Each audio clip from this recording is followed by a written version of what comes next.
Ipakalat nyo to mga kapatid.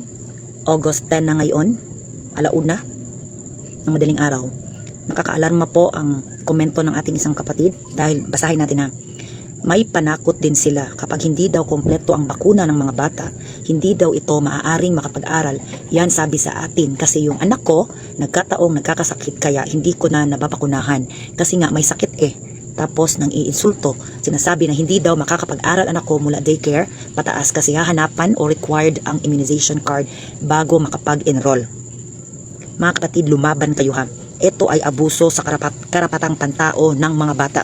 Aralin natin ha, lumaban kayo, ipaprint nyo to at isampal ninyo sa kung sino man ang mamilit at turukan ng inyong mga anak. Dahil uulitin ko, habang hindi kayo pupapayag, dahil buhay yan ng inyong mga anak at iisa lang ang buhay ng mga bata. Pag namatay yan, wala na. Sus, grabe oy. Alamin ang karapatan ng bata sa edukasyon.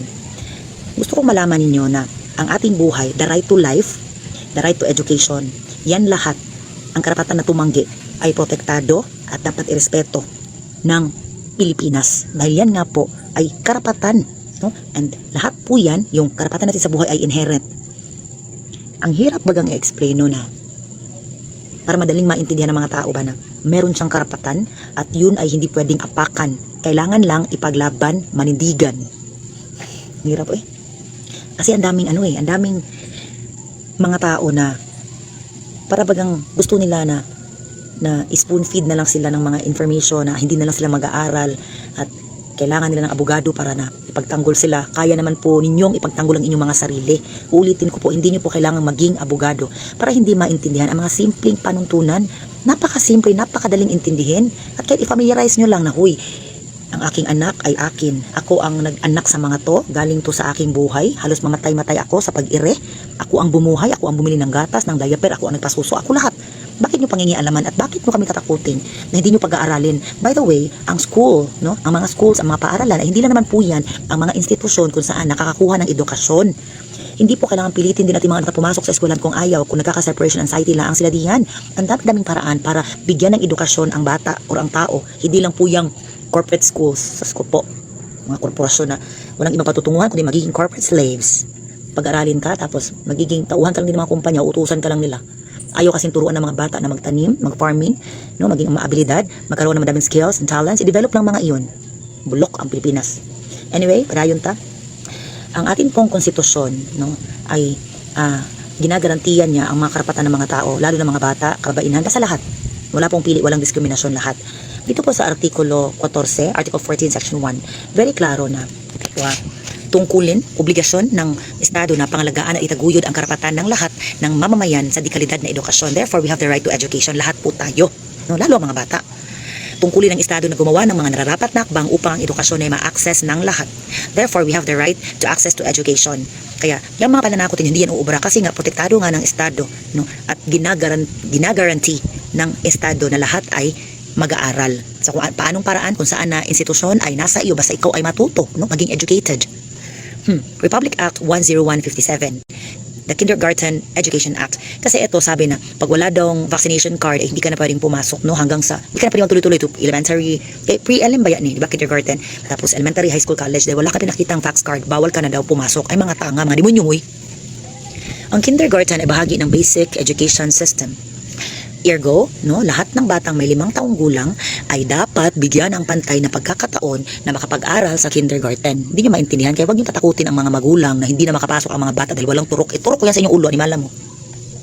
Isko tayo, mabwisit mo kung ano kapatid. Na hindi, yung mga magulang kayo, matakot sila ba, no, na kawawa nga niyo eh. Next, Republic Act 9155, Governance of Basic Education. So ang DepEd po ay may tungkulin, ang DepEd, na protektahan at itaguyod ang karapatan ng lahat ng mamamayan sa dekalidad na basic education. No? Ang edukasyon ay dapat ma-access ng lahat. So ito ay protektado ng batas, kaya huwag kayong matakot ha na hindi kayo papasukin ng inyong mga anak, hindi pa eskwelahin ng mga animal. Republic Act 7610, Special Protection of Children Against Abuse, Exploitation and Discrimination Act. Klaro kayo na sa 7610 mga kapatid na dapat lahat ng tayo ay malayo or walang mga abuso, no? At malayo sa karahasan, pang-abuso sa kapangyarihan at diskriminasyon. At ang pinakamabuting interes ng bata ay dapat ang pangunahing i-consider. Ang hirap kasi magtagalog. Tapos mga kapatid, idagdag lang natin. Ang gagawin nyo mga kapatid ay pag kayo nakatanggap ng ganitong mga pagbabanta, isipin niyo na itong lahat ay abuso sa inyong mga karapatan. Dahil mga kapatid, ang mga ganyang abuso ay may katapat na parusa. Kasuhan natin sila. Bago nyo sila kasuhan, sabihan nyo muna na itanong nyo, nasaan ang inyong DepEd Memorandum Order na pag ang aming anak ay walang bakuna, hindi na makakapasok. I'm very sure wala silang ibibigay dahil yan ay abuso. At alam nila malaking kaso yan. Tanggal sila at hindi na makakabalik sa pagiging teacher.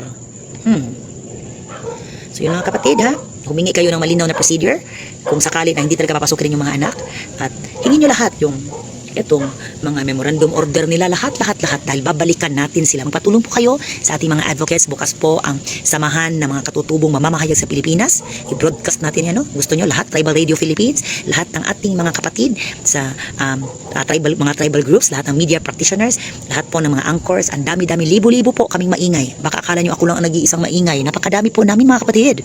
Ha? Bukas po ang tanggapan ng pinagkaisang tribo sa Pilipinas ng unang Maharlika, Gising Maharlika, pinangungunahan din yan ni Maharaja Isa, ni Datu Al Santillan, no? Ni Naraani Katurduhan ng Antique, ni na Datu Pinagmulan ng Laguna, ni na Datu Karim, Jose Jesse Olivar ng JM Cargo.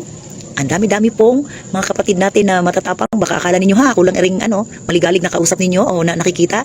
Nandiyan din si Raja Melvin ng Pagsanghan, Pangasinan. Nandidiyan din ang mga kapatid natin ng mga Ibaloy, kapatid natin sa Benguet, Apo Salem, Apo Dukimat, sa Mindanao, ang dami-dami, mga kapatid kong Sultan, Go Merit, ang dami-dami po, kaya lumaban kayo, huwag kayong matakot ha, dahil mamaya magtuturok na sila, at again, pag sinabihan nila kayo na hindi matatanggap ang inyong mga anak dahil walang bakuna, magsumbong po kayo sa ating tanggapan. Ratratin ko talaga ang mga hayop na yun mga kapatid. So yun, matuto kayo ha, gabi na, ay umaga na pala, matulog na kayo mga kapatid. Dahil 1:30 na, malapit na po mag 2:00. Sige po, see ya later.